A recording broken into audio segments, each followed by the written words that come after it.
Hey everybody, Jeff here. Welcome back to the channel.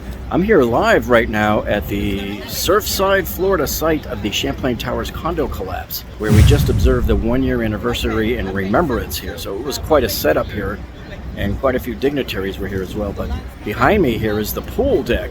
And then you can see over my shoulder here, those orange columns way in the background there. That's where they've started the invasive testing. So today we're going to take a look at that, and I'm going to show you all of the invasive testing that they're doing here on the site. I arrived at the event 2 hours early at 8 a.m. and there's numerous press already set up. There was literally dozens and dozens of press tents set up everywhere, and they were all getting ready to broadcast live. And so here's the view, and then you can see the relationship between the Champlain Towers North, the Champlain Towers East, and the Champlain Towers South condo, with a hotel in between, and you can just see all of the media lined up across the street. This was just like last year when I was down there the day after the collapse, and I was next to all of the media crews that had their tents set up, and you remember I was standing shoulder to shoulder with some of the biggest names of the network news anchors, who all descended on Miami there in the town of Surfside to cover this collapse and the resulting fire. So I was shoulder to shoulder with some household names, and then here we are back again a year later for the remembrance service, and you can see it was just nothing but media trucks all over the place. So let's go head inside and see what we found on the site. So here you can see me waiting to get in. I was among the first 5 or 10 people or so to get into the gate. And in that white tent behind me, you can see all of those Secret Service officers in black. And they were checking us, and they checked my bag twice. First, one agent checked my bag, and then a second agent checked my bag. I got checked twice because Jill Biden was in town to give the keynote speech here. But like a secret handshake, I can spot them by the sadness that rests at the corner of their smile, by the curve of their shoulders, as if they could still feel the small arms of a child wrapping their arms around their neck. Well, 1 year ago, I got called about 3 a.m., and when you're governor, the 3 a.m. calls are usually not positive calls. The report was that there had been a partial collapse of a condominium complex down in South Florida. Governor DeSantis then presented us with a mock-up sign that they were going to put out front on Collins Avenue, renaming that part of the road 98 Points of Light Road for each of the 98 souls that we lost that day of the collapse. He also announced that the state of Florida is kicking in $1 million to build a memorial down there somewhere near the site. Okay, so they just let all of us in. We just got in. I'm in the first line of people with the press. The gate just opened, and so here's what the site looks like. This is the first time we've been able to get onto the site. This right here is the border wall of the building right here. So the garage starts right here on the other side of this yellow fence here, and of course there is your garage. And you know what's interesting, when you look at some of these columns here, especially this column for space number 10, for parking space 10 right there, you can see that a lot of the columns on this side are actually pretty straight when you think about it. They didn't quite crumple all the way down to the ground like you think it would be. This is where the last part of the building was that came straight down right here. The part that waited that last 5 or 10 seconds before it collapsed, that's this whole part of the building right here. So this right here is the remnants of the ramp from the parking garage. So it started right up there where you see that bump out on the wall. And the rest of the ramp must have been destroyed or removed, but it goes there and it comes all the way down to the bottom of it. And then right there at the bottom of it is that column for space number 14. So Sarah Nerer, that was her parking space right there by that wall.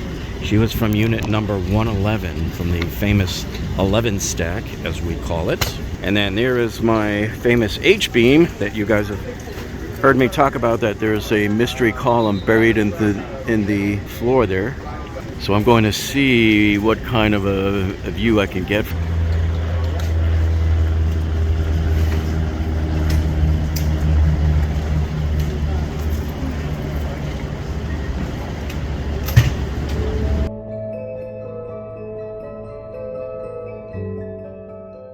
Okay, now they've started the invasive testing here at the site.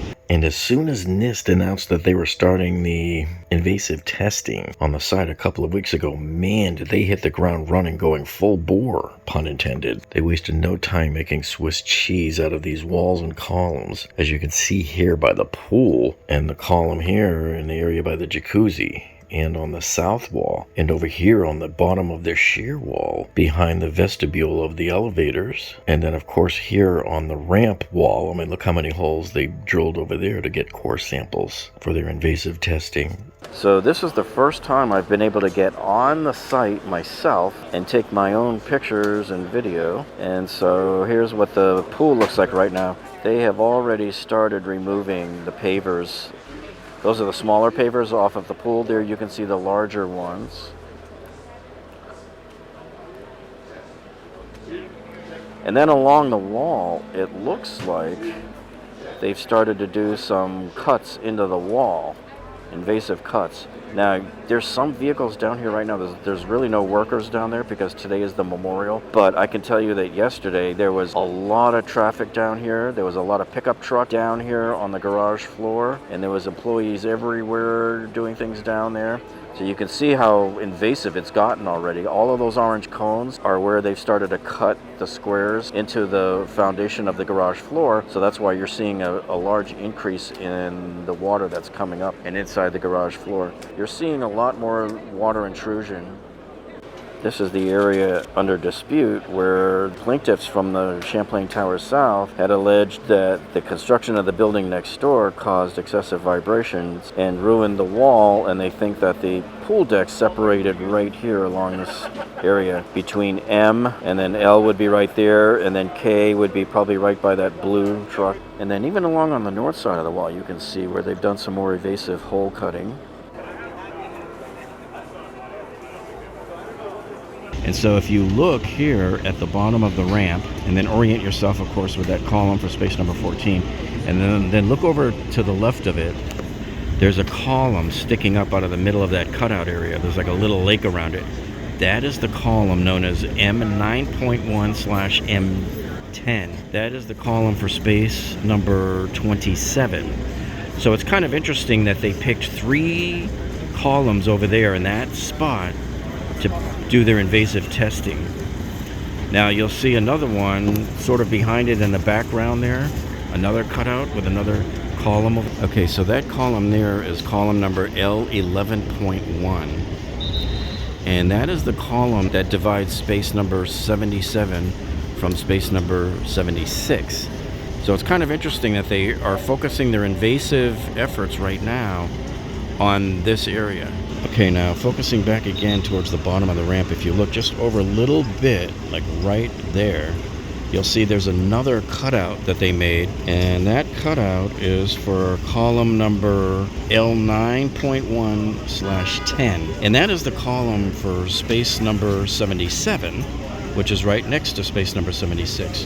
Now, if you remember my earlier videos of the garage and even that map that I made that you're looking at right here on the screen, that's the area where the Homeowners Association had placed a lot of patches on the ceiling with the corrugated plastic in order to keep the water from dripping down onto the cars there. In one video, we even saw the car had a cover over it, presumably because it was a lot of water raining down on it from above. I tell you, you couldn't ask for a more picturesque day to do a memorial. The 1-year anniversary of the collapse of the Champlain Towers South. I really wish they would let us down there. You know, they have all of us corralled about 15 feet away from the opening into the garage.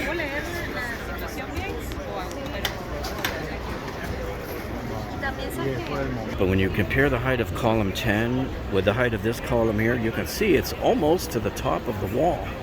So it's as if these columns didn't even get damaged at all during the collapse.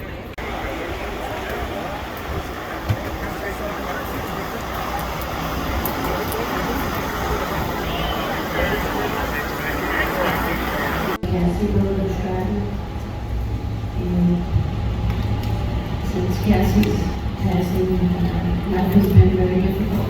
Cassie and I were very close, and our sister Dee was frozen. She'd call me up in the middle of the night Do you want to build a snowman? So now I think we're building sandcastles in the skies. I'm going to miss Cassie. Hey, Mom. And my brother-in-law is taking wonderful care of my niece. We all have spent this past year struggling with the pain. Now, if you look at this woman on the front row, I am pretty sure that this is Judith Matronic-Razor, who is the lead investigator for NIST, covering the NCST investigation of the Champlain Towers South collapse. So correct me if I'm wrong, but I think this is her. So let us know down in the comments below what you think. Do you agree that this is her? Man, I would like to be working with NIST on this one. I did a lot of years of engineering analysis when I was an engineer at Motorola many years ago. And I could have sworn I saw another person here also from NIST, who I recognized from one of their videos that they released a couple of weeks ago. Now you can see here we're at the east end of the pool. And this is as close as I've ever been to this pool. I have never been able to get views this close of the pool before either. And now you can. So you can see the pool was relatively undamaged during the whole collapse. In fact, if I remember correctly, this part of the pool deck didn't even fall down at all. But you can see the pool had that real thick corbel going around the edge of it there. Very well reinforced. In fact, the next morning after the collapse, you've seen me show you pictures in the past, the water was still blue, because only a couple of things even fell in the pool there. Now here's a view that I've never been able to bring you before, because I'm right here at the beginning of the ramp that takes you down to the garage floor there. And here we can get a much clearer view of those three areas that I was pointing out to you before, of those columns where they started the evasive testing. So let me zoom into it from here. Here's a much cleaner, I think, better view from it. See, here's that first column right there. So that's column M9.1/M10. That one right there at the bottom of the ramp is column M8 for space number 14, Sarah nearest parking space. So here's our other two columns over there. Now, let me show you something here. This is the best view I've ever been able to get of M11.1. So there's the column right there. It's patched up. It's been removed and it's patched up, which is kind of interesting because all of the other columns in this area are still there for the most part. You know, there's at least 3, 4, 5, 6 feet of these other columns sticking up out of the ground there. But yet the M11.1 column, and the number of times that we've seen drone shots here back when NIST was still active on the site, that's the area where I would see them concentrated the most, you know, on the ground with equipment, bending over, examining things.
So the landscape here on the empty site of the collapsed Champlain Towers condominium has drastically changed in just the last couple of weeks since NIST gave us that update on June 8th and 9th saying that they were getting ready to start the invasive testing.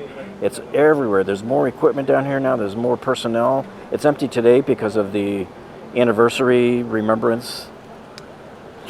And also here, this is the first time I've been able to show you the ramp from this angle on my own right here at the site. So that's really what's left of it, not much, just that one side wall. And they've already started chopping up the bottom of that ramp. A lot of the sand is just piled up there now. Now this is interesting. Some of the search and rescue people were given awards at the ceremony this morning. And then by sheer coincidence, later in the evening, I went to the Marlins versus the Mets baseball game, and sure enough, they had invited some of them to come out there onto the field and take part in the national anthem. So I thought that was kind of cool. What a perfectly fitting way to end the day.